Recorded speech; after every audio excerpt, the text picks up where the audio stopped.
शिवकुमार माली, माझी मुलगी पिंकी शिवकुमार माली काल मला फोन करून सांगितले की पप्पा मी अजितदादा पवार बरोबर बारामतीला जाणार आहे आणि तिकडनं मी नांदेडला जाईन, त्यांना ड्रॉप केला की.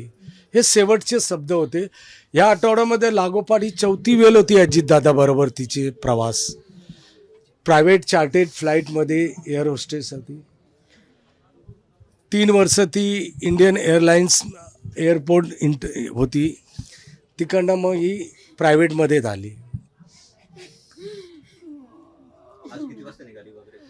सकाळी गेली होती आणि असा होईल. मग जेव्हा टी व्ही लावला तर फ्लाईट क्रॅश झाला करून असा समजला अजितदादाचा, तर आमचे हातपाय सुजायला लागले. मग नंतर टी व्हीला ब्रेकिंग न्यूजमध्ये पिंकी माली दाखवला तेव्हा एकदम आम्ही कन्फर्मच झालो. नाही नाही, कालचंच बोलणं होतं की आज जाणार आहे करून. एवढं आम्ही टी व्ही लावल्यानंतर आम्हाला समजलं. 29 वय होता, 12वी पास होती आणि इंग्लिश मिडियमनी लग्न झाला होता. त्यांचे मिस्टर लार्सन अँड टुर्बो कंपनीचे मॅनेजर आहेत पुण्याला.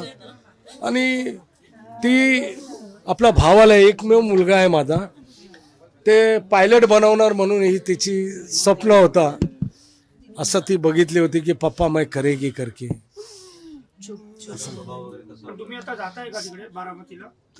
आता सचिन भाऊ अहिरचा फोन होता, ते दौंडला आहेत आणि ते मला फोन केले. आमचे घरगुती संबंध आहेत साहेबांचे. ते बोलले की मी जातो आणि तिकडनं काय होईल ते सगळं मी बॉडी इकडे मुंबईला पाठवायचं करतो.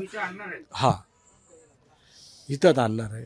त्यांची VCR कंपनी आहे ते कलिनामध्ये. ते लोक फोन उचलत नाही म्हणून ती माझी मुलगी संतापली की कमी कमी ॲटलिस्ट फोन तर उचलायला पाहिजे की आम्हाला बॉडी कुठून भेटेल. असं झालेलं आहे. आता फ्लाईटमध्ये चार्टेड फ्लाईट होता, त्याच्या इनबॉक्समध्ये काय त्रुटी होती, काय कमी होती, काय टेक्निकल फॉल्ट होता, हे आता हे नंतरचा भाग आहे. पण मुलगी तर गमावला ना आम्ही ते काय करणार इन्क्वायरी करून. समजा कोण दोषी असेल नसेल, अगर दोषी असेल त्याला सजा भेटेल, पण मुलगी तर मला भेटणार नाही. हे टेक्निकल होऊ शकतो कारण का सकाळचा वादळ आणि डव पडत होता असं हे दाखवत होते. काही प्रॉब्लेम होऊ शकतो. मला 2 मुली, माझी मोठी मुलगी कोकिला बेनमध्ये नर्स आहे. खूप चांगली होती. 1989 मध्ये मी दिल्ली एअरपोर्टला मी फ्लाईटमध्ये काम करायचो इंदिरा गांधी हवाई अड्ड्यावर. त्या मी ड्रायक्लीन करायचं काम करायचो. तर त्यावेळी माझ्या हाताने एक मिस्टेक झालेलं होतं कारण की प्राईम मिनिस्टरचे जे विमान होता विश्वनाथ प्रताप सिंगचा, ते फ्लाईट मी करत होतो. त्याच्यामध्ये कसं डायनिंग टेबल असतात आणि बाजूला खुर्च्या असतात. तर माझ्या हाताने मिस्टेक झाला तर मला ते लोक बोलले की you buddy bastard go outside. मतलब sir try to understand my problem. I am very poor man. Please sir, give me one chance. Shut up, don't talk to me, only take your payment and go outside. And don't request to me, do understand, but now get lost. बोलते कि आपने अगर Boeing चेक्सी air India का खराब करता तो हम संभाल लेते. ये प्रधानमंत्री की जहाज है, इसके अंदर नो एक्सक्यूज.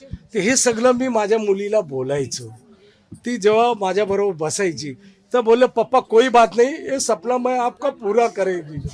मग ती 2 कामं आले तिच्या हातामध्ये 12वी पास झाल्यानंतर की मॉडेलिंग मध्ये जाऊ की एअर होस्टेस. तर मी बोललो की नाही एअर होस्टेसच कर बेटा, माझं स्वप्न जे आहे ते पूर्ण कर. मग ती त्या लाईन मध्ये खूप होणार आणि शिकलेली मुलगी.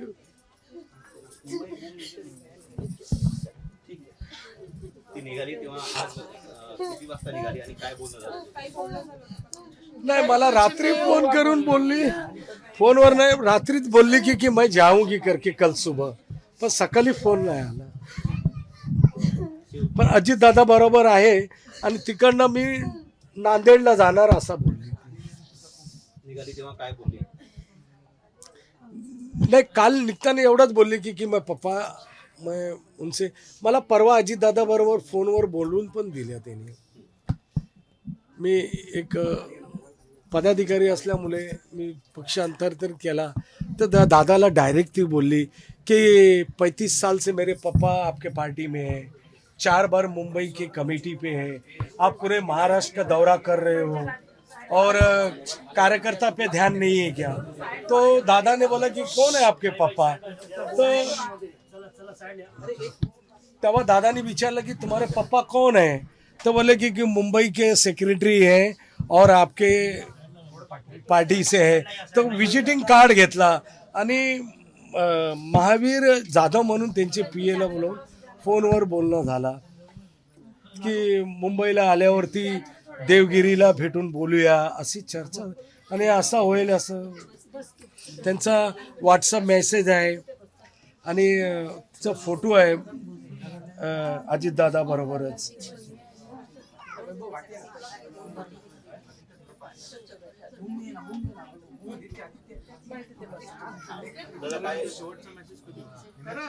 परवाचा होता.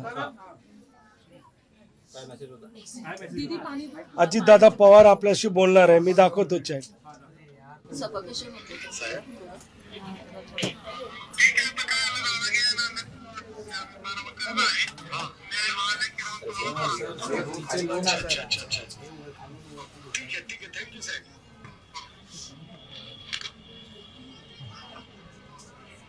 दादा या कंपनीमध्ये कधीपासून कामाला लागले? 5 वर्ष झाली. दररोजची 5 वर्ष. VCR करण अजितदादा पवार के साथ फोटो. हाँ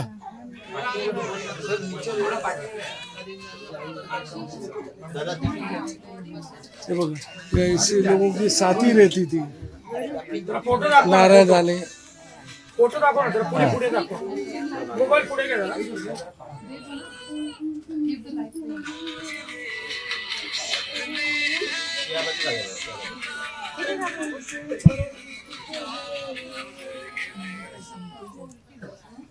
जरा एकदा दाखव. दररोजची दिनचर्या कशी असायची पिंकीची? दादा दररोजची दिनचर्या कशी असायची? ये